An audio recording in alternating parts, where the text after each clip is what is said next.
হালমাৰা আৰক্ষীৰ তৎপৰতাত 7টা চোৰাং গৰু জব্দ।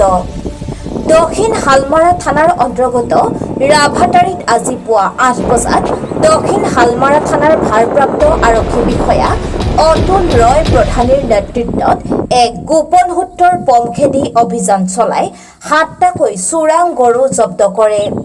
উক্ত গৰুকেইটা বাংলাদেশলৈ নিয়াৰ পথত জব্দ কৰা হয় বুলি আৰক্ষী সূত্ৰে প্ৰকাশ কৰে। ইফালে আৰক্ষীয়ে জনোৱা মতে এজন সৰবৰাহকাৰীক আটক কৰিবলৈ সক্ষম হয়। সৰবৰাহকাৰীজন আশ্ৰফ আলী বুলি জানিব পৰা গৈছে। ইতিমধ্যে পুলিচৰ জিম্মাত আছে ধৃত ব্যক্তিজন। বৰ্তমানলৈকে দক্ষিণ হালমাৰা আৰক্ষীয়ে চোৰাং গৰুৰ বিৰুদ্ধে অভিযান অব্যাহত ৰাখিছে বুলি জানিবলৈ দিয়ে।